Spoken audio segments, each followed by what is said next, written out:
Welcome to Locking It In with Deb and Per. I'm Deb. I'm a real estate agent.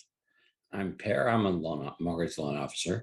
Today, we're going to talk to you about getting pre-approved for a mortgage. And this is whether you want to purchase a home or whether you want to refinance your home. You need to know how much home you can afford and how much your payments will be relative to your income and the price of your home. Perrin can help us out with this topic. This is what he does. He's a loan officer. Perrin, what does it mean to get pre-approved?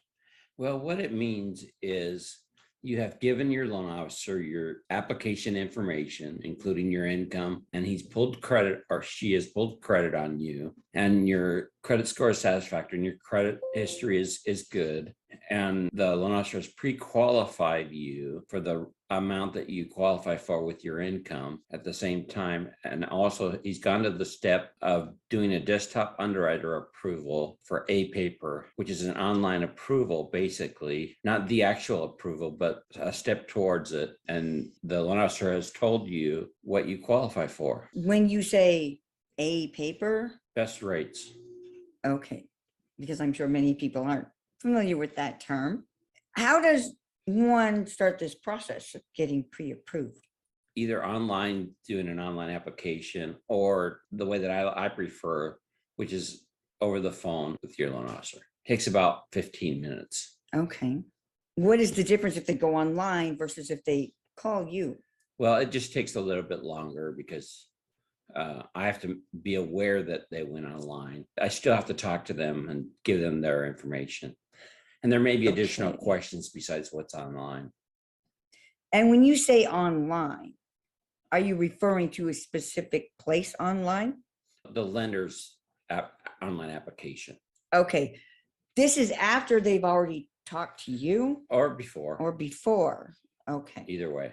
Because there's a lot of sites out there that have mortgage calculators and they want you to get pre-approved, etc. Is that the same thing? Yes. And would you recommend? I'd recommend calling your loan officer. I would too. That way, all the information that's required, each program is a little bit different, may need a little bit different information, additional information. The reason I don't like these websites is when you use a mortgage calculator and then they want you to give more information about yourself, your email, etc. And they collect that information and they use it. And some of these sites are lead generators and they will actually sell your information to multiple loan officers. Yeah, if you go to the actual lender's website, then you should be okay. Yeah. But if you go to like, what's it called? Don't go to Rocket Mortgage. Don't. Whenever I do deals with them, the loan officer changes week after week after week. And then I only may have talked to one or two of them, but all of them in the whole chain up are calling me asking for surveys. And I did one, the one for the guy that I knew.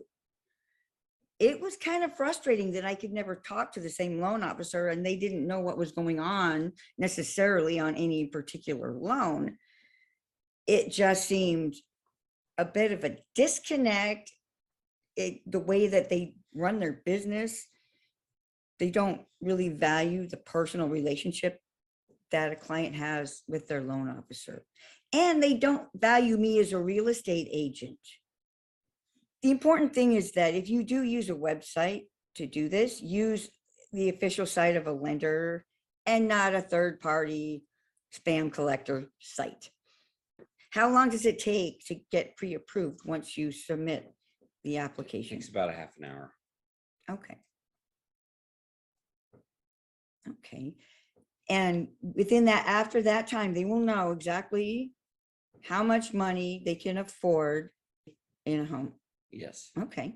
Now the value of this pre-approval, it goes beyond your finances because having this pre-approval allows you to actually go and view houses these days. I can't show listings unless the buyer is pre-approved. Sellers do not want potential buyers in their home who don't have a chance of buying it. Now in the days of the pandemic, things are a lot different now. than they used to be. If you go and you get a pre-approval, you also get an idea of what you need to do to improve your credit score or what you need to do to be able to qualify. You tell them how to do that. If they need help, if they need to improve, I let them know and we work together. Will they get that information if they apply online? No. I know in the past you have helped clients work through their finances and improve their credit score in a very short time, actually. Normally, if there's not too much wrong, if it's just a low credit score or something like that, but by reestablishing credit with a small credit card, their credit score can bounce way up, like within 6 weeks or even less. So while they're out there looking for a home, their credit score can actually go up and they might be able to get a more expensive home. Their income normally doesn't change, so that Okay. the price of the home probably doesn't reflect. They can get a better loan, A better rate. a better rate. Okay, that's a good clarification. And what would you say, without down payment assistance, what is the minimum amount you should have down? 3% or 3.5%. It's not the 20% that everyone used to always quote. And that would be a ton of money. If you're going to buy $1 million house these days, that's not much of a house in some places. Putting down 200,000 200 grand, yeah. or even 300,000. Although if you can afford a home that expensive, you might have it. In order to get pre-approved, what types of document does the person need? W-2s or tax returns of self-employed, or if retired, Social Security award letter and pension award letter, as well as 1099, which is like a W-2 for Social Security or pension. And once they're pre-approved, are they guaranteed to get the loan? No, And why not? because there's so much involved. What are some common things that might happen to prevent the person from qualifying in the end? The person might not have given me the exact information correctly. That's happened numerous times. Does the credit score ever change? Yes, it changes quite often. And to the point where they don't qualify anymore? Well, I've never had that happen. Okay. I've never had that happen. Amazingly. I have seen it happen where a client decides to, not my own, has never happened with my own, fortunately, but I've seen other real estate clients decide it's time for a new car since they're buying a new house. Got to wait till after the purchase of the house. Yeah. If you pay cash and you need that cash to close, that's not good. If you get a loan and your credit approval was based upon your current debt ratio, you got a problem. Yeah. It's not the time to be buying anything or running up credit cards. It's the time to save your pennies because moving's expensive.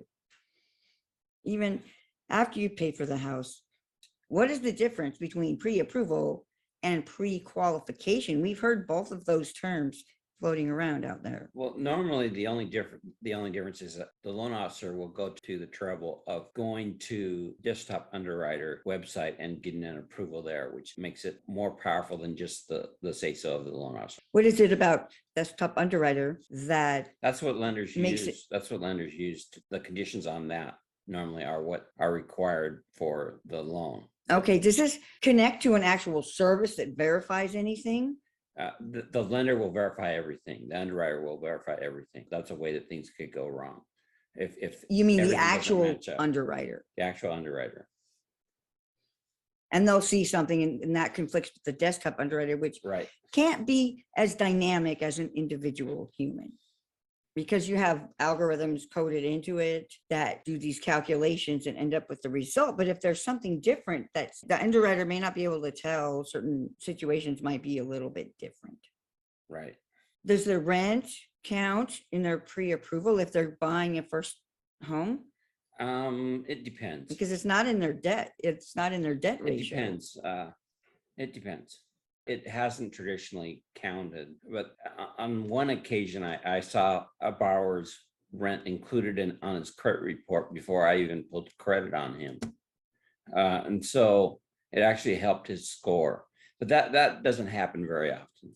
It will happen more and more often though, because remember the government or Fannie still Mae or hasn't whatever, they happened. started allowing that now. Still And hasn't happened. I haven't seen though it. the landlords have to, if you are a renter, please encourage your landlord to import your rent to the credit bureau. Because this way, when you do go to get credit or to buy a house, that counts in your credit report. So if you pay your rent on time every month, you'll have a much higher credit score than you would if you just pay rent. The rent's not on your credit report, so paying it good doesn't help you. And when you do go to buy, even though it might not be on your credit report, that rental history will still be accessed by the lender. And late payments or anything, or even current or advance payments will not count the same way as they would otherwise. They'll go a lot farther for you if they are on your credit report. Well, it's advertised that they're doing that, but I haven't seen it at all. Yeah, I think landlords need to get on board with it first, and the best way to do that is for their tenants to put pressure on them to do this. And I don't know if they're under any deadline to start doing this or not, but it's a very valuable thing if you're able to do that. Now, once they're pre-approved, you find a house, sign the contract. Are they done? That's when the approval process starts. This is not pre-approval, this is approval. The approval process, right? Okay, and how does that differ from pre-approval? Well, we do an appraisal. The underwriter checks the credit, looks at the program, makes sure that everything matches. We do an employment verification. There's a lot involved. And it also involves the property as well, right? Yeah, I said we do an appraisal. Right. We also do a title. I just want to clarify that the appraisal refers to the property. So the final approval, but you'll have the credit approval and the mortgage approval. They're different because you have to approve the property and the person. Right. And generally your real estate agent and loan officer will know in advance whether or not you can finance a particular property. I would hope. Well, unless something comes up on the appraisal. Yeah, that can be. That doesn't happen very often. It doesn't happen that often. Usually I know what an appraiser is going to say. There are times, however, an appraiser does something unexpected. Do you do pre-approvals for a refinance, or do you just do an approval? I do a pre-qualification for a refinance. And of course, we have to go through the same steps, but it's not as formal. It's not as stressful. It's much easier. Okay. Are the lending requirements and the limits the same on a refinance? They're different. For example, for most refinances, the most cash back you can get is 80%. So it's 80% LTV instead of 96.5% or zero down. Yeah, but that varies. There's so many programs, it varies. And if someone has questions about this process or is interested in getting a pre-approval, how can they do this? I can just call me at 253-226-6454 anytime. Anytime. And we are in. I only do loans in Washington State. Okay, that's an important clarification. That is all the information we thought to give you today on getting pre-approved and the approval process for a mortgage. If you have questions, let us know in the comments. If you liked this, please give us a like and subscribe using the button below. We will see you next time on Locking It In with Deb and Perrin. Thank you.